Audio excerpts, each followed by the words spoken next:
Hello everyone, I am Bhavna and today we are going to study part 2 of listening. चलिए video शुरू करते हैं। Last class में हम लोगों ने पढ़ा था लिसनिंग क्या होता है and we also discussed about the types of listening. Now we are going to discuss about the skills of listening. एक जो लिसनिंग स्किल्स हैं उनकी क्या टू इम्पॉर्टेंट स्किल्स होती हैं. अगर if you want to be a good listener तो आपके पास कौन सी दो इम्पॉर्टेंट स्किल्स ज़रूर होनी चाहिए. First one is fluency and second one is accuracy. Now what is fluency. Fluency का मतलब होता है कि आप कैसे एक कोई जो स्पीकर है कुछ बोलना चाहता है आप उसको कैसे मीनिंग मेक कर रहे हो. कोई पर्सन क्या बोलना चाहता है जब आप उसके बारे में मीनिंग निकाल पाओ, एक मीनिंग को एक्सट्रैक्ट कर पाओ, तो दैट वुड बी फ्लुएंसी. और एक्यूरेसी क्या होता है कि जब आप वर्ड बाय वर्ड हर चीज़ को पहचानो कि एक एक चीज़ उसने क्या कही थी, तो वो एक्यूरेसी होगी. फ्लुएंसी क्या है कि आप पूरा मीनिंग मेक कर रहे हो, ठीक है, आपने मीनिंग मेक किया, आप जो भी पर्सन बोलना चाहता है सिर्फ उसके बारे में एक आपने क्रक्स निकाला कि क्या बोलना चाहता है, ठीक है. जबकि एक्यूरेसी क्या है, एक्यूरेसी आप पूरा डिकोड करते हो कि एक पर्सन ने जो वर्ड बाय वर्ड है चीज़ों को क्या कहा, ठीक है. Next, how to become a good listener. आप एक गुड लिसनर कैसे बन सकते हैं. अगर आपको एक गुड लिसनर बनना है तो आप कैसे एक गुड लिसनर बनोगे. Firstly you need to maintain eye contact with the speaker. आपको आई कांटेक्ट बनाकर रखना है कि स्पीकर क्या बोलना चाहता है उससे पहले, क्योंकि आप ज़्यादा से ज़्यादा मैसेज को कब समझ पाते हो, जब आप आई कांटेक्ट बना कर रखते हो. आधी चीज़ें वहीं समझ में जाती हैं कि स्पीकर क्या कहना चाहता है, क्या इंटेंशन है उसकी. And second one, avoid distractions. आप डिस्ट्रैक्शंस को अवॉइड करिए कि आप जो भी मैसेज को सुनना चाहते हैं आप उसी मैसेज पे एकदम फोकस्ड रहिए. And keep asking mental questions. आप क्या करें जब कोई स्पीकर बोलता है कुछ भी, तो आप अपने माइंड में कुछ ना कुछ क्वेश्चंस करते रहिए कि सामने वाला क्या बोल रहा है, इसका क्या आंसर हो सकता है, इसको कैसे सॉर्ट किया जाएगा. तो आप ऐसे मेंटल क्वेश्चंस करते रहिए, तभी आपको मैसेज ज़्यादा अच्छे से समझ में आएगा. देन फोर्थ वन कि give inferences and value judgment. कि आप अपने आप से को बताइए कि सामने वाला क्या कहना चाहता है. कॉन्क्लूजन पर आइए. इन्फरेंसेस क्या होता है, कॉन्क्लूजन पर आइए कि सामने वाला क्या कहना चाहता है, तभी आपको ढंग से समझ में आएगा कि कम्युनिकेशन में स्पीकर क्या बोलना चाहता है और मैसेज भी आप तक पहुंच जाएगा. Then give full attention to speaker. आप अगर किसी मैसेज को ढंग से समझना चाहते हैं तो पूरी अटेंशन अपना स्पीकर को दीजिए कि स्पीकर क्या बोलना चाहता है.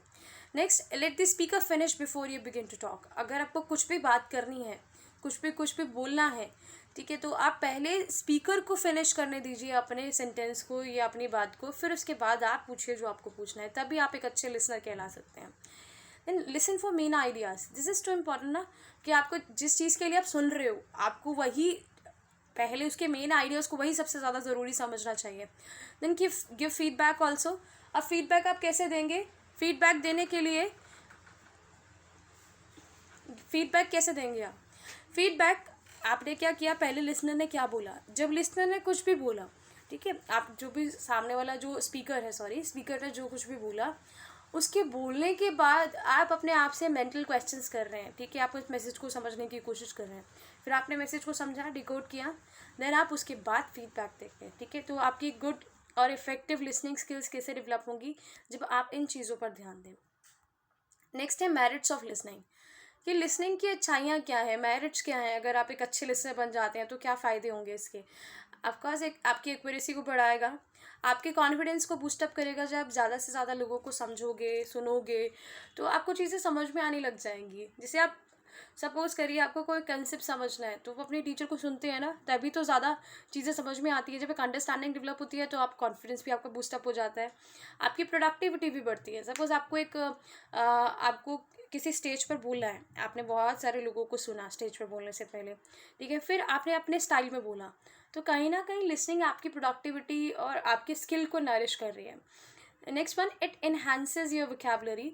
आपकी वोकैबुलरी को भी इन्हांस करती है. आप बहुत सारे वर्ड्स सुनकर ही समझते हैं किसी पर्सन ने क्या बोला है, ये कौन सा वर्ड था, गूगल करते हैं या बहुत सारी चीज़ों को डिक्शनरी में फाइंड आउट करते हैं. जब आप डिक्शनरी में देखते हैं या कहीं से भी उसका मीनिंग एक्सट्रैक्ट करते हैं तो आपकी कहीं ना कहीं वोकैबुलरी इन्हांस होती है, और आधे से ज़्यादा आपकी वोकैबुलरी सुनकर ही इन्हांस होती है. नेक्स्ट है helps to understand phonological pattern.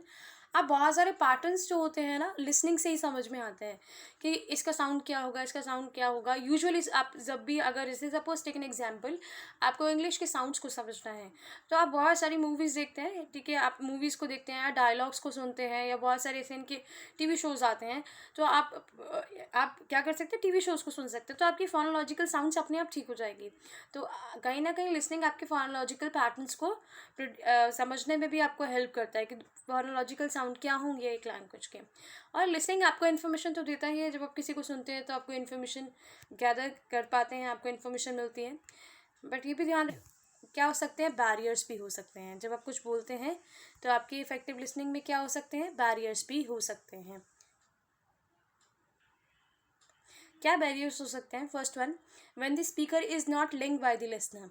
जब speaker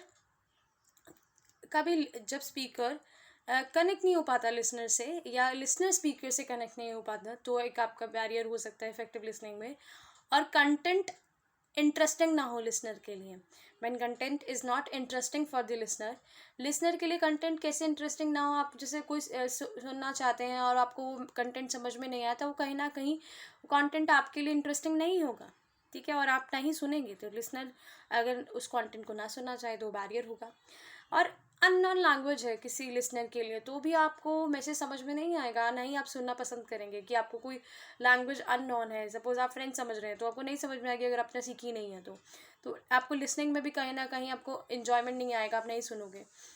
next one, when listener do not understand the intention of speaker और वाइस वर्सा। देखिए कई बार ऐसा होता है कि लिसनर स्पीकर क्या बोलना चाहता है उसके इंटेंशन को नहीं समझ पाता है, या लिसनर क्या सुनना चाहते हैं तो स्पीकर समझ नहीं पाता है। तो आपके इफ़ेक्टिव जो लिसनिंग स्किल्स हैं उसमें एक डिस्ट्रैक्शन आ सकता है, या फिर अब एक बैरियर आ सकता है। हियरिंग प्रॉब्लम्स भी इसका एक मेजर रीज़न हो सकती हैं। नेक्स्ट है नॉइसफुल इन्वायरमेंट। अगर आपके आसपास बहुत ज़्यादा इन्वायरमेंट जो है वो नॉइसफुल है, बहुत ज़्यादा कह सकते हो इन्वायरमेंट ऐसा आता है जहाँ पर हमेशा नॉइज़ ही नॉइज़ होता है, ठीक है, या जैसे हम्पिंग की साउंड आ रही है, या कंस्ट्रक्शन वर्क है, ट्रांसपोर्टेशन का साउंड है, तो ऐसा इन्वायरमेंट होगा जो शायद आपकी जो कम्युनिकेशन है वो ढंग से नहीं आ पाएगा। नेक्स्ट जो है वो miss apprehension about the topic. Miss apprehension क्या होता है? मिस एप्रीहेंशन, आप एक तरीके से जब टॉपिक को गलत समझ लेते हैं या आप किसी भी वर्ड को गलत समझ लेते हैं तो कहीं ना कहीं मिसअंडरस्टैंडिंग क्रिएट हो जाती है, तो कहीं ना कहीं आपके इफेक्टिव जो लिसनिंग स्किल्स हैं उसमें इफेक्ट डाल सकता है ना। अप्रोचेस टू लिसनिंग, क्या कितनी तरह की अप्रोचेस हैं लिसनिंग के लिए, ये एक इम्पॉर्टेंट क्वेश्चन है।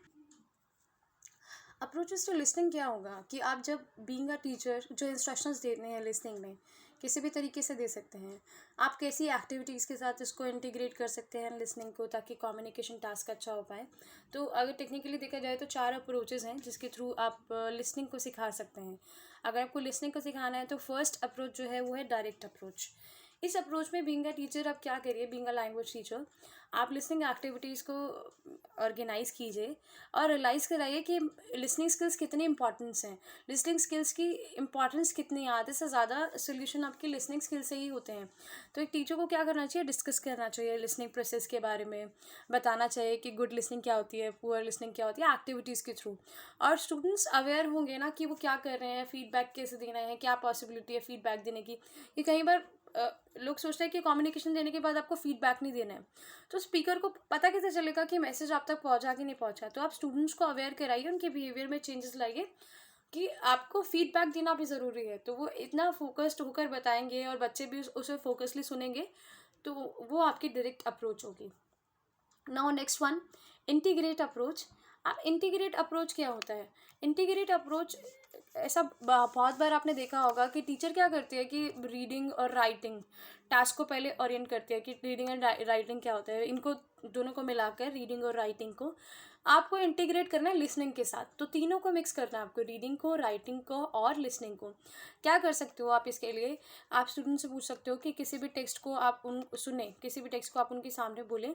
फिर उसके बाद जैसे आपने कोई स्टोरी उनको सुनाई, बीइंग अ टीचर आपने कोई स्टोरी सुनाई, उन्होंने सुनी, स्टूडेंट्स ने सारी स्टोरी आपकी सुनी जो भी आपने कहा, ठीक है। फिर उसके बाद आपने क्या कहा कि वो समरी जो है वो रीड करो। आपने कोई समरी दिया, पहले बता दिया, सुना दिया उनको, फिर उन्होंने उसको रीड किया।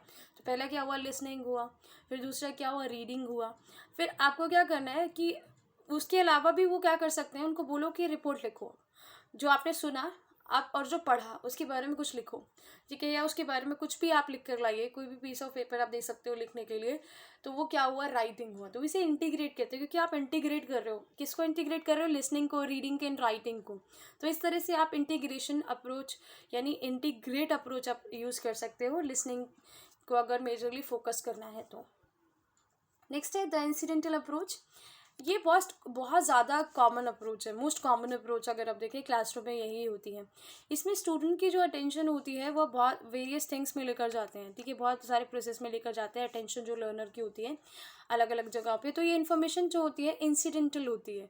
इसमें आपको स्टूडेंट को टास्क देने की ज़रूरत नहीं है, जैसे आप कुछ पढ़ा रहे हो, ठीक है, आप वो इंसिडेंटली उनको समझ में आ जाएगा कि लिसनिंग इंपॉर्टेंट है। इससे ज़्यादा आपको एक टास्क कराने की ज़रूरत नहीं है। और बच्चे बस कह सकते हो कि कई बार बच्चे ध्यान से सुनते हैं, कई बार नहीं सुनते जो आप बोल रहे हैं। तो ये इतनी ज़्यादा प्रूवेबल आप कह सकते हो कि अप्रोच नहीं है, इसे ज़्यादा प्रूव नहीं किया है, और ये बच्चों को लिसनिंग के लिए ट्रेन करने के लिए ज़्यादा इम्पॉर्टेंट नहीं है, ज़्यादा इफेक्टिव नहीं है। इम्पॉर्टेंट तो नहीं है, इफेक्टिव तो नहीं है ये, ठीक है। बस आप ये जब कोई भी क्लास में एक्टिविटी हो रही होती है तो वो इंसिडेंटली सीख जाते हैं, ठीक है। नेक्स्ट है इक्लेक्टिक अप्रोच। इक्लेक्टिव अप्रोच क्या होती है, जब आप कॉम्बिनेशन करते हैं अप्रोचेस का, जब आपने पहली और दूसरी अप्रोच को कॉम्बिनेशन में मिलाकर पढ़ाया, इंटीग्रेट करके सिखाया, ठीक है, तो इस तरह से आप ये इक्लेक्टिक अप्रोच कहते हैं। इक्लेक्टिव का मतलब भी यही होता है कि आप बहुत सारे अप्रोचेस को, मेथड को मिक्स करके पढ़ाते हो। तो इक्लेक्टिव अप्रोच ये, जब आपको लिसनिंग स्किल पे मेजरली फोकस करना है तो आप पहली दूसरी अप्रोच को मिक्स करके पढ़ा रहे हो, दोनों अप्रोचेस को एक साथ यूज़ कर रहे हो, तो वो इक्लेक्टिक अप्रोच होगा। तो यही था इनके बारे में। आज हमने क्या पढ़ा, आज हमने पढ़ा कि अगर आपकी स्किल लिसनिंग स्किल है तो दो इंपॉर्टेंट स्किल्स कौन सी होनी चाहिए, फ्लुएंसी एंड एक्यूरेसी होनी चाहिए। फिर आप एक गुड लिसनर कैसे बन सकते हो, बेनिफिट्स क्या हैं गुड लिसनर बनने के, और इसके अलावा हमने पढ़ा कि बैरियर्स क्या होते हैं। एंड अपार्ट फ्रॉम दिस हम लोगों ने और क्या पढ़ा कि आज अप्रोचेस टू लिसनिंग क्या होती हैं। अगर आपको लिसनिंग स्किल्स को डेवलप करना है तो बीइंग अ टीचर आप कौन कौन सी अप्रोचेस को यूज़ कर सकते हैं। So thank you for listening me.